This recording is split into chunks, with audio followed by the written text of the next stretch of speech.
శుక్లాంబరధరం విష్ణుం శశివర్ణం చతుర్భుజం ప్రసన్నవదనం ధ్యాయేత్ సర్వవిఘ్నోపశాంతయే. అగజానన పద్మార్కం గజాననమహర్నిశం అనేకదంతం భక్తానాం ఏకదంతముపాస్మహే.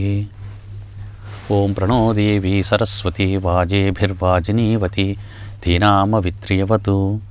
న గాయత్ర్యాః పరం మంత్రా నమాతుః పరదేవత న హరే పరతస్త్రాతా నానృతాః తాత్మకం పరం. ఉగ్రం వీరం మహావిష్ణుం జ్వలంతం సర్వతోముఖం నృసింహం భీషణం భద్రం మృత్యోర్మృత్యుర్నమామ్యహం. గురుబ్రహ్మా గురుర్విష్ణుః గురుదేవో మహేశ్వరః గురుసాక్షాత్ పరం బ్రహ్మ తస్మై శ్రీ గురవే నమః. వ్యాసాయ విష్ణురూపాయ వ్యాసరూపాయ విష్ణవే నమో వై బ్రహ్మనిధయే వాసిష్ఠాయ నమో నమః. ఆపదామపహర్తారం దాతారం సర్వసంపదాం లోకాభిరామం శ్రీరామం భూయో భూయో నమామ్యహం. హరి ఓం. మాతృభ్యో నమః.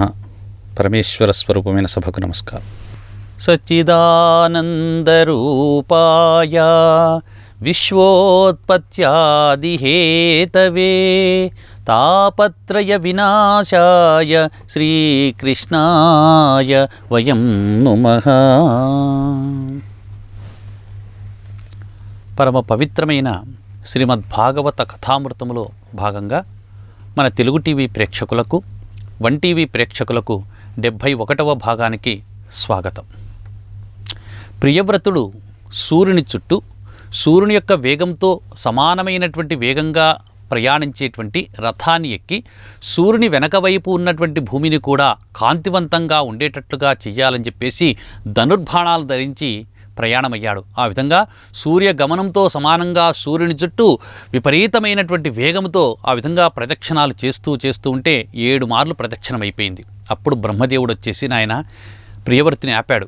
నాయన, నీవు సృష్టికి విరుద్ధంగా ప్రవర్తిస్తున్నావు. నువ్వు గొప్పవాడివే కావచ్చు, కానీ సూర్యగమనాన్ని అధిక్షేపించి భగవంతుడైనటువంటి శ్రీమన్నారాయణుని వ్యతిరేకించి ఆయన యొక్క లీలాగుణ విశేషాలను తెలుసుకున్నటువంటి వాడు అయినప్పటికీ కూడా ఆయన యొక్క ఆజ్ఞను ధిక్కరించి నడవడము నీ చేత గాని నా చేత గాని అష్టదిక్పాలకుల చేత గాని గరుడులు గంధర్వులు సురలు యక్షులు విద్యాధరుల చేత కూడా ఎవ్వరి చేత కూడా శక్యము కాదయ్యా. చివరికి శివుడు కూడా శ్రీ మహావిష్ణువు చెప్పినట్లుగానే వింటూ ఉంటాడు.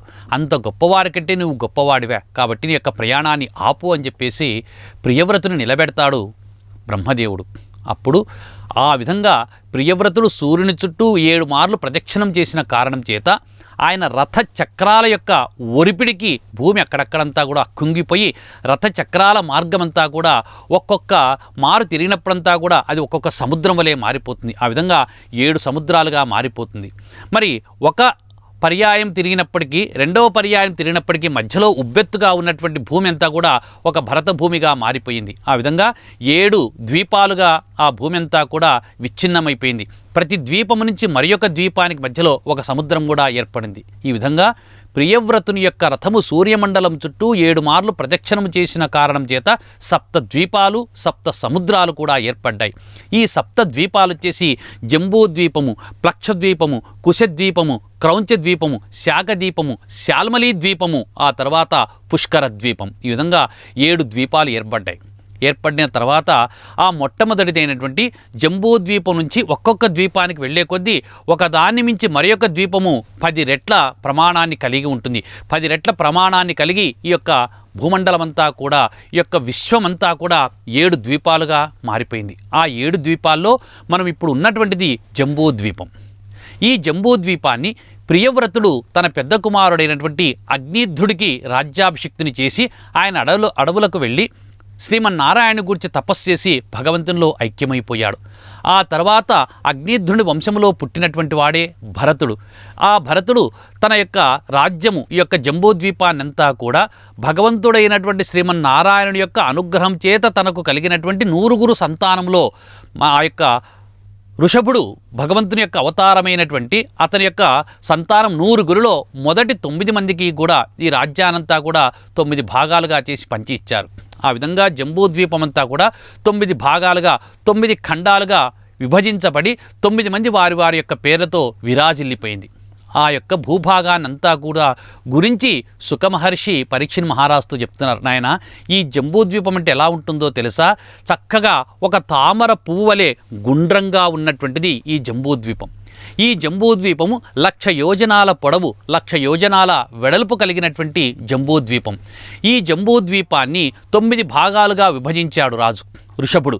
ఆ 9 భాగాలుగా విభజించినప్పుడు ఒక్కొక్క భాగము 9 యోజనాల విస్తీర్ణాన్ని కలిగి ఉండి 9 × 9 చేస్తే 81 యోజనాలు కలిగినటువంటి ఈ భూభాగమంతా కూడా ఈ యొక్క కర్ణిక చుట్టూ ఈ విధంగా గుండ్రంగా ఉన్నటువంటి జంబూద్వీపంలో చుట్టూ 9 ద్వీపాలు ఏర్పడినాయి. భారత కిన్నర కింపురుష హరీలావృత కురు భద్రాస్మక రమణక మందపారణ పాంచజన్యం హరీలావృతం అనేటువంటి 9 ద్వీపాలు ఏర్పడ్డాయి. ఆ 9 ద్వీపాల యొక్క మధ్య భాగంలో ఇలావృతము అనేటువంటి వర్షం ఉంది. అదే ఏ విధంగా అయితే పువ్వుకు మధ్యలో ఉన్నటువంటి దుద్దు, తామర పువ్వుకు మధ్యలో దుద్దు ఉంటుందో, కర్ణిక ఉంటుందో, ఆ విధంగా మధ్యలో ఒక కర్ణిక, ఒక గుండ్రని భూభాగం ఉండి దాని చుట్టూ 9 వృత్తాలుగా 9 భూభాగాలు ఏర్పడ్డాయి. ఈ ఇలావృతము దాదాపుగా పెద్దగా ఉన్నటువంటిది. దాదాపు 16 యోజనాల విస్తీర్ణాన్ని కలిగినటువంటి ఇలావృతము అనేటువంటి భూభాగం. ఈ ఇలావృతం యొక్క మధ్య భాగంలో మేరు పర్వతము చాలా అందంగా ఉంటుంది. ఎత్తైనటువంటి దాదాపు 1,00,000 యోజనాల ఎత్తు ఉన్నటువంటి మేరు పర్వతం. అడుగున భూభాగము, అడుగు భాగము 16 యోజనాలు కలిగి ఉండి పైకి వచ్చే కొద్దీ అది 32 యోజనాల విస్తీర్ణానికి విస్తరిల్లిపోయినటువంటి మేరు పర్వతం. నిజానికి చెప్పాలంటే ఈ మేరు పర్వతం మధ్యలో ఒక గుడారంలాగా మనం ఒక గుడారాన్ని ఏర్పాటు చేసినప్పుడు గుడారానికి మధ్యలో ఒక కట్టెను పైకి ఏ విధంగా అయితే ఒక బొంగును ఏర్పాటు చేస్తామో ఆ బొంగు వలె మేరు పర్వతము చాలా 1,00,000 యోజనాల ఎత్తు వరకు విస్తరిల్లి చుట్టూ ఉన్నటువంటి ద్వీపాలకన్నిటికీ కూడా ఆనందాన్ని కలగజేస్తూ ఉంటుంది. అందరూ చిత్రంగా దాన్ని చూస్తూ ఉంటారు. మరి ఈ ఇలావృతానికి తూర్పున, పశ్చిమమున, దక్షిణమున, ఉత్తరమున కొన్ని పర్వతాలు ఏర్పడ్డాయి. అవి వచ్చేసి ఉత్తరమున నీలము, శ్వేతము, శృంగవంతము అనేటువంటి పట్టణాలు, తూర్పునొచ్చేసి గంధమాదనము, తూర్పునొచ్చేసి మందర పర్వతము, దక్షిణమునొచ్చేసి మేరుమందర పర్వతము, పశ్చిమమున సుపార్శ్వము అనేటువంటి పర్వతాలు ఏర్పడ్డాయి. ఈ పర్వతాల నుంచి మనం ఒక గుడారం ఏర్పాటు చేసినప్పుడు మధ్యలో ఒక బొంగును పెట్టి చుట్టూ 4 వైపులా 4 గుంజలను ఏర్పాటు చేసినప్పుడు తాడుతో కడితే ఏ విధంగా ఉంటుందో మేరు పర్వతం కూడా సర్కస్లో కట్టినటువంటి గుడారం వలె అందరికీ కనువిందు చేస్తూ ఉంటుంది.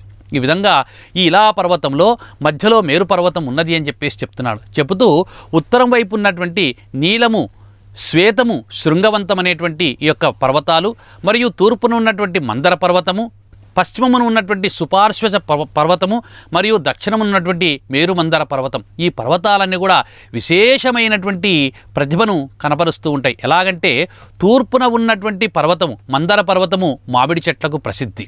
అక్కడ పెద్ద పెద్ద ఆకారంలో ఉన్నటువంటి మామిడి పళ్ళు కలిగినటువంటి మామిడి చెట్లు విపరీతంగా ఉంటాయి అక్కడ మందర పర్వతంలో. ఆ మామిడి పళ్ళు అవంతకవే చెట్టుకే పండినటువంటి పళ్ళలో నుంచి రసము కారి ఆ రసమంతా కూడా పెద్ద పెద్ద నదులుగా, ఆ కాలువలుగా అక్కడ ప్రవహిస్తూ ఉంటుంది. ఆ విధంగా ప్రవహించేటువంటి ఆ యొక్క నదిని అరుణోదయ నది అని చెప్పనంటారు. ఆ యొక్క అరుణోదయ నది మందర పర్వతంలో అక్కడ పార్వతీదేవి నిరంతరం కూడా చెలికత్తెలతో విహరిస్తూ ఉంటుంది. అక్కడ ఉన్నటువంటి అధిపతి, ఆ మందర పర్వతానికి అధిపతి వచ్చేసి పరమేశ్వరుడు పార్వతీదేవి నిరంతరం కూడా అక్కడ సంతోషంగా ఉంటారు. అక్కడ మరొక్క విశేషం కూడా ఉంది. ఆ మందర పర్వతంలో ఒక దివ్యమైనటువంటి సరస్సు కూడా ఉంది. దివ్యమైనటువంటి ఒక కొలను కూడా ఉంది. ఆ కొలను చుట్టుగా ఒక వనము కూడా ఉంది. ఆ వనములోనికి పురుషులు ఎవరైనా ప్రవేశిస్తే వారందరూ స్త్రీలుగా మారిపోతారని చెప్పేసి పార్వతీదేవి యొక్క శాపం. అందువల్ల అక్కడికి పురుషులు ఎవరు కూడా ప్రవేశించరు. నిరంతరం కూడా పార్వతీదేవి తన చెలికత్తెలతో ఆ వనములో నిరంతరం కూడా విహరిస్తూ ఉంటుంది. ఆ యొక్క పర్వతానికి అధిపతి వచ్చేసి పరమేశ్వరుడు. ఆ తరువాత దక్షిణం వైపు ఉన్నటువంటి పర్వతమే మేరుమందర పర్వతం. ఈ మేరుమందర పర్వతం అనేటువంటిది నేరేడు పళ్లకు ప్రసిద్ధి. నేరేడు పళ్ళు బావుగా పండినటువంటి నేరేడు పళ్ళ నుంచి కారినటువంటి రసము ఒక పెద్ద నదిగా ప్రవహిస్తూ ఉంటుంది. ఆ ప్రవహించేటువంటి రసము భూమిపైన పొర్లడం వల్ల ఆ భూమి అంతా కూడా బంగారు వన్నెలోకి మారిపోతుంది. అందుకే నేరేడు పళ్ళు భూమిపైన కారి ఆ యొక్క సువర్ణమయమైనటువంటి కాంతితో, బంగారంతో మెరుస్తూ ఉంటుంది. కాబట్టి అక్కడికి గంధర్వులు, యక్షులు, విద్యాధరులు అందరూ కూడా వచ్చి ఆ బంగారు మట్టినంతా కూడా ముద్దలుగా చేసుకొని వారి యొక్క చెవులకు, కంఠానికి, శరీరానికి కూడా బంగారు ఆభరణాల వలె దాన్ని అలంకరించుకుంటూ ఉంటారు. అక్కడ ప్రవహించేటువంటి నది జంబూ నది అని చెప్పనంటారు. ఆ తర్వాత పశ్చిమమున ఉన్నటువంటిది సుపార్శ్వము అనేటువంటి పర్వతం. ఈ సుపార్శ్వ పర్వతం అనేటువంటిది కడిమి చెట్లకు ప్రధానమైనటువంటిది. కడిమి చెట్లు విపరీతంగా ఉంటాయి. ఆ సుపార్శ్వములో పండేటువంటి కడిమి పళ్ళ వల్ల ఆ యొక్క పర్వతమంతా కూడా విపరీతమైనటువంటి పరిమళభరితమైనటువంటి శోభాయమానమైనటువంటి వాసనంతా కూడా అదంతా కూడా అలదుకొని ఉంటుంది. విశేషమైనటువంటి పువ్వులన్నీ కూడా అక్కడ పూస్తూ ఉంటాయని చెప్పేసి చెప్తారు. అక్కడ ఇక్షు సరస్సు అనేటువంటి ఒక సరస్సు కూడా ఈ కడిమి చెట్ల వల్ల ఉత్పత్తి అయినటువంటిది. ఆ తర్వాత ఉత్తరమున ఉన్నటువంటి ఇక్కడ వచ్చేసి ఈ పర్వతం పేరు వచ్చేసి మనము భద్రపర్వతం అని కానీ, అంతేకాకుండా నీలము, శృంగము, శ్వేతవర్షం అనేటువంటి ఈ పర్వతాల వల్ల ఉన్నటువంటి యొక్క పర్వతానికి కుముద పర్వతం అని కూడా అంటారు. ఈ కుముద పర్వతం అనేటువంటిది మర్రి చెట్లకు ప్రధానమైనటువంటిది. మర్రి చెట్లు ఇక్కడ విశేషంగా ఉంటాయి. ఇక్కడ కాసేటువంటి మర్రి చెట్లకు ఉన్నటువంటి మర్రి పళ్ళన్నీ కూడా ఆ చెట్టుపై నుంచి రాలి ఒకదానితోనొకటి వరుసుకొని బాగుగా పండినటువంటి మర్రి పండ్లు కూడా ఒక నదంలాగా ప్రవహిస్తూ ఉంటే అక్కడి నుంచి పాలు, పెరుగు, తేనె, నెయ్యి, చక్కెర ఇత్యాదులన్నీ కూడా పుట్టి అన్ని రకాలైనటువంటి పంచామృతములతో కూడి ఉన్నటువంటి సరస్సు అక్కడ ప్రవహిస్తూ ఉంటుంది. ఆ విధంగా ఉన్నటువంటి ఉత్తరం వైపున ఈ విధంగా మేరు పర్వతానికి 4 వైపులా కూడా 4 రకములైనటువంటి వర్షములు ఉన్నాయి. అంతేకాకుండా తూర్పున గంధమాదన పర్వతము, పశ్చిమమున కుముద పర్వతము, ఉత్తరమున వచ్చేసి ఆ భద్ర అనేటువంటి పర్వతం ఉంటుంది. ఈ విధంగా దక్షిణమున ఉన్నటువంటి పర్వతం వచ్చేసి మేరువందర పర్వతము మరియు హరివర్షము అనేటువంటి పర్వతం ఉంది అని చెప్పేసి చెప్తారు. ఈ విధంగా కర్ణిక మధ్యలో ఉండి మేరు పర్వతము, దాని చుట్టూ 9 వర్షాలుంటే 9 వర్షాలను 9 కొండలుగా 9 భూభాగాలు దాన్ని విభాగం చేస్తున్నట్లుగా మనకు దర్శనమిస్తుంది. ఈ యొక్క భూగోళ వర్ణన వింటే చాలు జన్మంలో చేసుకున్నటువంటి పాపాలన్నీ కూడా ప్రక్షాళనం అవుతాయి అని చెప్పేసి ఆ సుఖమహర్షి పరీక్షిత్తో చెప్తున్నాడు. ఆ మేరు పర్వతానికి దక్షిణమున ఉన్నటువంటి భూభాగము చాలా విశేషమైనటువంటి భూభాగము. ఆ భూభాగాన్ని నిషేధ పర్వతము, హిమపర్వతము, హేమకూట పర్వతం అని చెప్పేసి అంటారు. ఆ హేమకూట పర్వతం యొక్క పార్శ్వంలోనే మన భారత భూభాగం అనేటువంటిది ఉంది. అక్కడ ప్రవహించేటువంటి నది కురుజంగాల ప్రదేశాన్ని, ఈ భారత భూమినంతా కూడా పవిత్రంగా చేస్తుంది అని చెప్పేసి పరీక్షిత్తో చెప్తాడు. అప్పుడు పరీక్షిత్ అడుగుతాడు, స్వామి అక్కడ ఏ నది ప్రవహిస్తుంది? ఏ నది ప్రవహించిన కారణం చేత భారత భూమికి ఇంత విశేషమైనటువంటి ప్రతిష్ట వచ్చింది అని అడిగితే అప్పుడు శుకుడు చెప్తున్నాడు, నాయన ఈ మేరు పర్వతానికి శిఖరాగ్రములో ఒక దివ్యమైనటువంటి పట్టణం ఉన్నది. ఆ పట్టణమే బ్రహ్మపట్టణము అని చెప్పనంటారు. ఆ బ్రహ్మపట్టణము గుండ్రాకారంగా వృత్తాకారంగా ఉండి ఆ బ్రహ్మపట్టణానికి 8 దిక్కుల అష్టదిక్పాలకుల యొక్క పట్టణాలన్నీ కూడా ఉన్నాయి. ఆ బ్రహ్మపట్టణానికి కొద్దిగా పైభాగంలో బ్రహ్మాండమంతా కూడా ఉంది. ఆ బ్రహ్మాండము ఒకానొక సందర్భంలో కృతయుగంలో బలిచక్రవర్తి వామనమూర్తిగా వచ్చినటువంటి శ్రీ మహావిష్ణువుకు 3 అడుగుల నేలను దానం చేశాడు. దానం చేసినప్పుడు ఆ వామనుడు త్రివిక్రమ స్వరూపము కలిగినటువంటి వాడై త్రివిక్రమణ స్వరూపముతో ఆ యొక్క పాదాన్ని పైకి మోపుతూ ఉంటే ఈ యొక్క పాదం అనేటువంటిది అన్ని లోకాలు దాటి ఒక్కొక్క లోకాన్ని దాటుతూ పైకి వచ్చి బ్రహ్మాండాన్ని, అక్కడ బ్రహ్మలోకాన్ని కూడా దాటి బ్రహ్మాండాన్ని భగవంతుని యొక్క కుడికాలు యొక్క బటన విరేలు తగిలేసరికి బ్రహ్మాండం పఠేలమని పేలిపోయింది.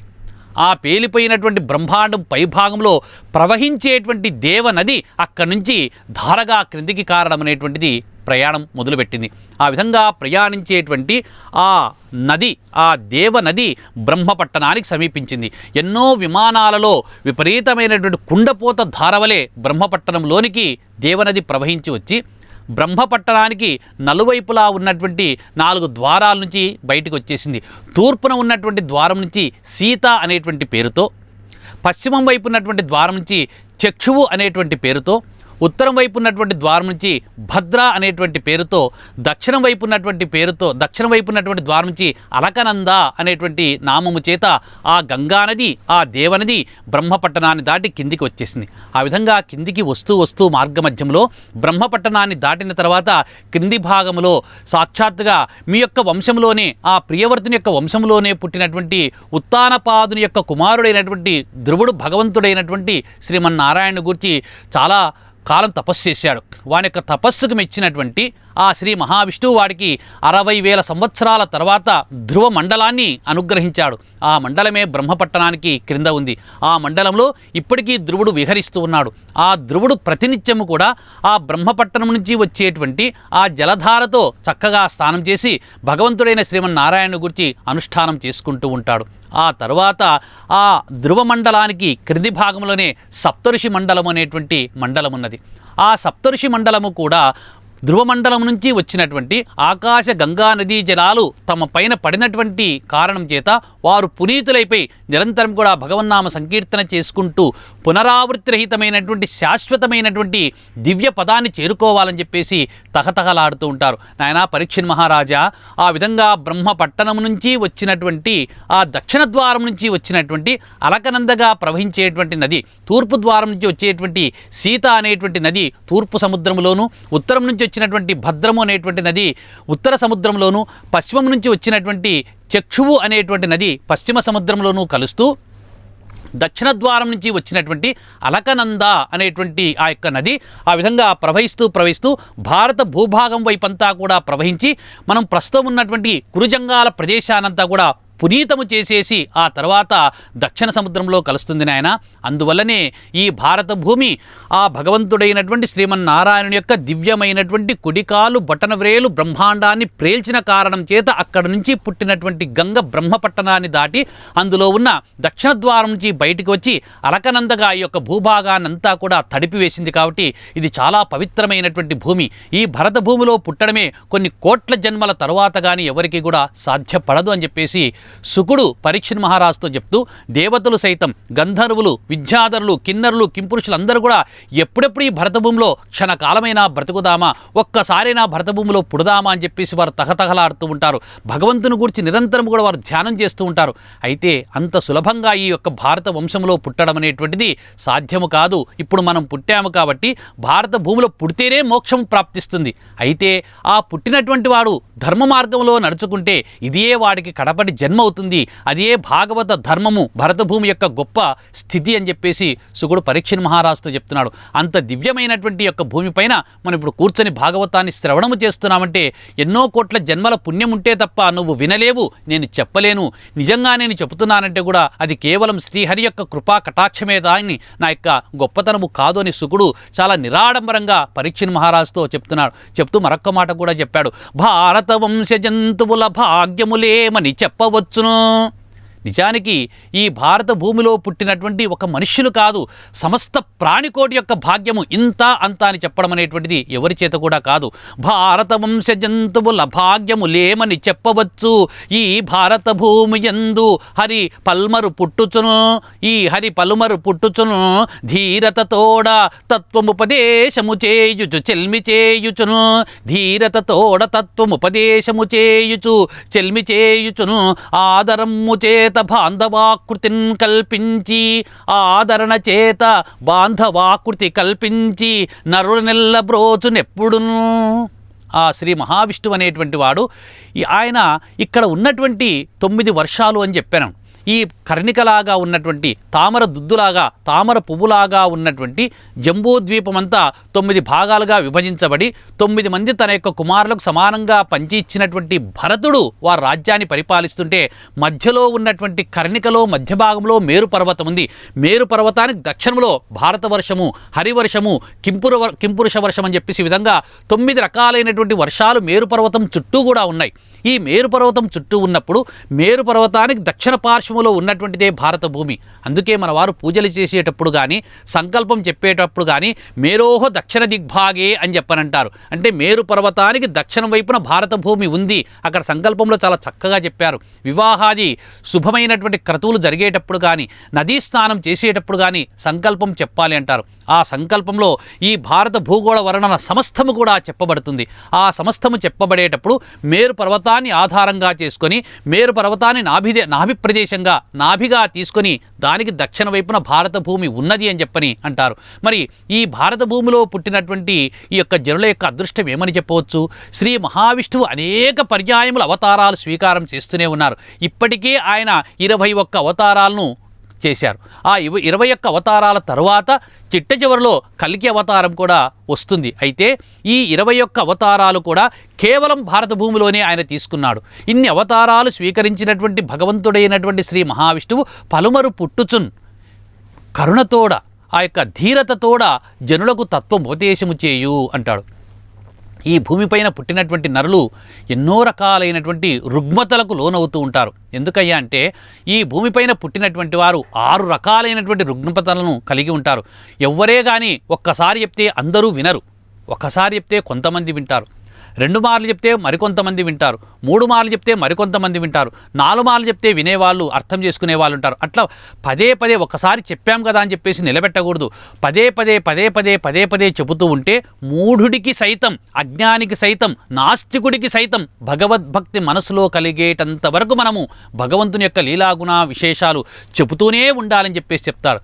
ఎందుకు? ఈ భారత భూమిలో పుట్టినటువంటి వారు అలసులు, సోమరిపోతులు, మందబుద్ధులు, ఏది చెప్తే ఒకసారి అర్థం చేసుకోలేరు, అల్పతరాయువులు. పోనీ అతడి యొక్క వయసు చాలా ఎక్కువగా ఉంటూనే వాడు దీర్ఘాయుష్మంతుడేమో, ఇప్పుడు కాకుండా కొంతకాలానికైనా సరే వాడు మారతాడేమో అని చెప్పేసి మంచి మంచి విషయాలు తెలుసుకుంటాడేమో అనుకుంటే వాడు ఆయు ప్రమాణం చాలా తక్కువగా ఉంటుంది.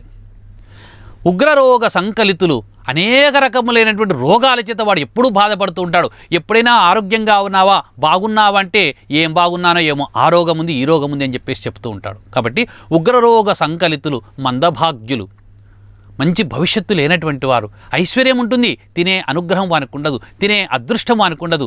తింటే ఎక్కువ ఆయాసం అవుతుంది, తినకుంటే నీరసం వచ్చేసింది, షుగర్ అంటాడు, బీపీ అంటాడు. ఈ రకములైనటువంటి నానాక రోగముల చేత వాడు నిరంతరం కూడా బాధపడుతూ ఉంటాడు. ఉగ్రరోగ సంకలితులు మందభాగ్యులు, సుకర్మములెవ్వియు చెయ్యజాలరి కలియుగమందు మానవులు.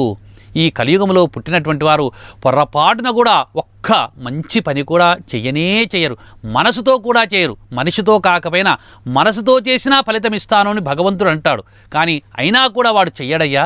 అలాంటి వాడికి సైతం భారత భూమిలో పుడితే మోక్షం వచ్చేటట్లుగా చెయ్యాలంటే ఈ హరి యొక్క లీలాగుణ విశేషాలు నిరంతరం చెబుతూనే ఉండాలి. హరి పలుమరు పుట్టుచున్. భగవంతుడు ఒక్కసారి అందరికి ఒకసారి చెప్పి వెళ్ళిపోవచ్చు.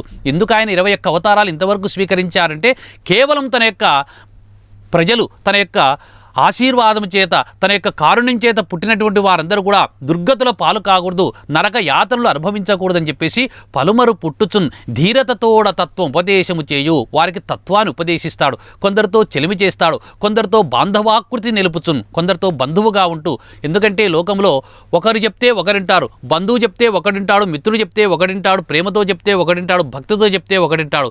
ఎవడు ఏ విధంగా చెప్తే వింటాడో ఆ విధంగా వాడితో అతడు సన్నిహితంగా ఉంటూ ఈ భారత భూమిలో ఉన్నటువంటి ప్రజలందరినీ కూడా ఉద్ధరిస్తూ చివరికి మోక్షము కూడా ఇస్తాడు. అంత మోక్షమిచ్చేటువంటి భూమి ఈ యొక్క భరత భూమి. మోక్షమిచ్చేటువంటి వాడు సాక్షాత్తు శ్రీమన్నారాయణుడు. ఆయనే యొక్క కలియుగంలో, ఈ కలియుగం ద్వాపరయుగ అంతములో కూడా శ్రీకృష్ణ పరమాత్ముడిగా పుట్టాడు. పరమాత్ముడిగా పుట్టడమే కాదు, పరమాత్ముడిగా వచ్చినటువంటి లీలామానుష వేషధారిగా వచ్చినటువంటి శ్రీకృష్ణ పరమాత్ముడు భాగవతం అనేటువంటి దివ్యమైనటువంటి గ్రంథములో తన యొక్క దివ్యమైనటువంటి తేజస్సును ప్రవేశపెట్టాడు. అందుకే భాగవత శ్రవణము పరమోత్కృష్టమైనటువంటిది.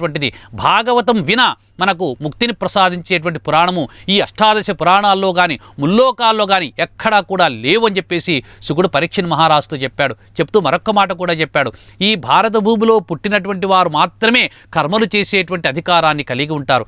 ఒక యజ్ఞం చేయాలి, ఒక అభిషేకం చేయాలి, ఒక కథ చెప్పాలి, ఒక వ్రతము చేయాలి. అంతేకాకుండా ఒక యజ్ఞయాగాది క్రతువులు నిర్వహించేటువంటి సమయంలో భగవంతుని గూర్చి చెప్పాలి. ఇవన్నీ చేయాలంటే ఒక్క భారత భూమి ఒక్కటే కర్మభూమి. ఇవన్నీ చేసేటువంటి అధికారము ఈ పుడమి పైన పుట్టిన మానవులకు మాత్రమే ఉన్నది అని చెప్పేసి పరీక్షితుకు చెప్తున్నాడు. ఎందుకంటే మిగిలిన భూములన్నీ కూడా భోగభూములు, అక్కడన్నీ సుఖాలే, అక్కడ దుఃఖం అనేది ఇసుమంతా కూడా ఉండదు. అన్ని సుఖాలుంటే భగవంతుని వాడు కొలుస్తాడు. చేద్దామంటే అక్కడ భూమి కర్మభూమి కాదాయే. ఇక్కడ భరతభూమి అనేటువంటిది విశేషమైనటువంటి ఫలితాన్ని వసగేటువంటి భూమి ఇది. కానీ మిగిలిన భూములన్నీ కూడా కేవలం భోగ భూములే, అక్కడ సుఖాలను మాత్రమే అనుభవించగలము. ఈ మిగిలినటువంటి భరతభూమి తప్ప మిగిలినటువంటి భూములలో ఉండేటువంటి వారందరూ కూడా ఒక్కొక్కరు 10,000 సంవత్సరాల ఆయుష్ కలిగినటువంటి వారు. ఒక్కొక్కరి యొక్క బలము 1000 ఏనుగుల బలము కలిగి ఉంటుంది. ప్రతి ఒక్కరు కూడా ధర్మ మార్గంలో నడిచేటువంటి వారే. ఆ యొక్క లోకాల్లో నివసించేటువంటి స్త్రీలందరూ కూడా చాలా అందంగా ఉండేటువంటి వారు. అలాంటి స్త్రీలందరూ కూడా పురుషులతో సన్నిహితంగా ఉంటూ ధర్మ మార్గంలో వారందరూ కూడా ప్రవర్తిస్తూ ఆ యొక్క కొలనులలో, సరస్సులలో, అక్కడెక్కడైనా సరే ఉద్యానవనాల్లో విహరించేటప్పుడు అక్కడికి వచ్చేటువంటి పురుషులను సైతము వారి యొక్క మతి భ్రమ కలిగేటట్లుగా ప్రవర్తిస్తారు. కానీ వారు మాత్రం అడ్డదారి తొక్కరు. ధర్మమైనటువంటి మార్గంలోనే ప్రవర్తిస్తూ భర్తలను సుఖపెడుతూ కేవలం వారు ఒక్కమారు మాత్రమే సంతానాన్ని కంటారు. ఒక్క సంతానాన్ని మాత్రమే కంటారు. ఆ తర్వాత ఆ స్త్రీలు సంతానాన్ని కోరరు, సంతానం పొందరు అని చెప్పాడు. ఆ విధంగా ఆయా లోకాల్లో ఉండేటువంటి వారు విహరిస్తూ నిరంతరం కూడా సౌఖ్యాలు అనుభవిస్తూ ఉంటారు. వారికి ఒక రోగము కానీ, ఒక బుద్ధిమాంద్యము కానీ, ఒక ప్రమాదము కానీ, ఒక దుఃఖము కానీ ఏవి కూడా వారికి ఉండవని చెప్పేసి శుకుడు చెప్పాడు. అయితే ఈ భరతభూమిలో పుట్టినటువంటి వారికి అన్నీ ఉంటాయి, అన్నిటినీ పోగొట్టుకునేటువంటి భాగ్యము భరతభూమిలో పుట్టినటువంటి వారికే ఉందయ్యా అని చెప్పేసి పరీక్షిత్ మహారాజుతో చెప్తూ, ఈ భారత వంశంలో పుట్టడం అనేటువంటిది, ఈ భారత భూమిలో పుట్టడం అనేటువంటిది నువ్వు చేసుకున్నటువంటి పుణ్యము. నువ్వు చేసుకున్నటువంటి పుణ్యం అవునో కాదో కానీ నీకు భాగవతాన్ని చెప్పడం మాత్రము నేను చేసుకున్నటువంటి పుణ్యమే.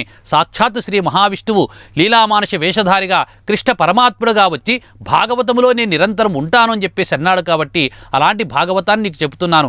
ఈ భారత భూమి యొక్క గొప్పతనాన్ని గురించి చెప్పాను ఓ పరీక్షిత్ మహారాజా. కాబట్టి ఈ భారత భూమిలో పుట్టినటువంటి నీవు ఇంతవరకు నేను చెప్పినటువంటి భారత భూమి యొక్క దివ్యమైనటువంటి విశేషాలు విన్నటువంటి కారణం చేత ఇంతవరకు నువ్వు రాజ్యపాలన చేసేటువంటి సమయంలో చేసినటువంటి హింస అంతా కూడా పటాపంచలైపోతుంది. ఎందుకంటే ఈ భూమిపైన పుట్టినటువంటి వాడు ఎన్నో తప్పులు చేస్తూ ఉంటాడు. ఆ తప్పుల యొక్క పాపమంతా కూడా పోవాలంటే ఏం చేయాలి అంటే భూగోళ వర్ణన వినాలి. భాగవత అంతర్గతంగా ఉన్నటువంటి భూగోళ వర్ణనను ఎవరైతే శ్రద్ధాసక్తులతో వింటాడో వాడు అంతవరకు భూమిపైన చేసిన పాపాలన్నీ కూడా పటాపంచలైపోతాయని చెప్పేసి వ్యాసుడు భాగవతంలో చెప్పడం అనేటువంటిది జరిగింది. కాబట్టి ఈ భారత భూమి యొక్క గొప్పతనానంతా కూడా నీకు చక్కగా వివరించాను. మరి ఈ భారత భూమిలో ఎవరెవరు ఏ విధంగా పరిపాలించారు, సూర్యమండలం ఎలా ఉంది, యమదర్శనం ఎలా జరుగుతుంది, యమలోకం ఎలా ఉంటుంది, ఆ నరక వర్ణాలు ఎలా ఉంటాయి, చంద్రమండలం ఎలా ఉంటుంది అనేటువంటి విశేషాలన్నింటినీ కూడా మనము తరువాయి భాగంలో తెలుసుకుందాం.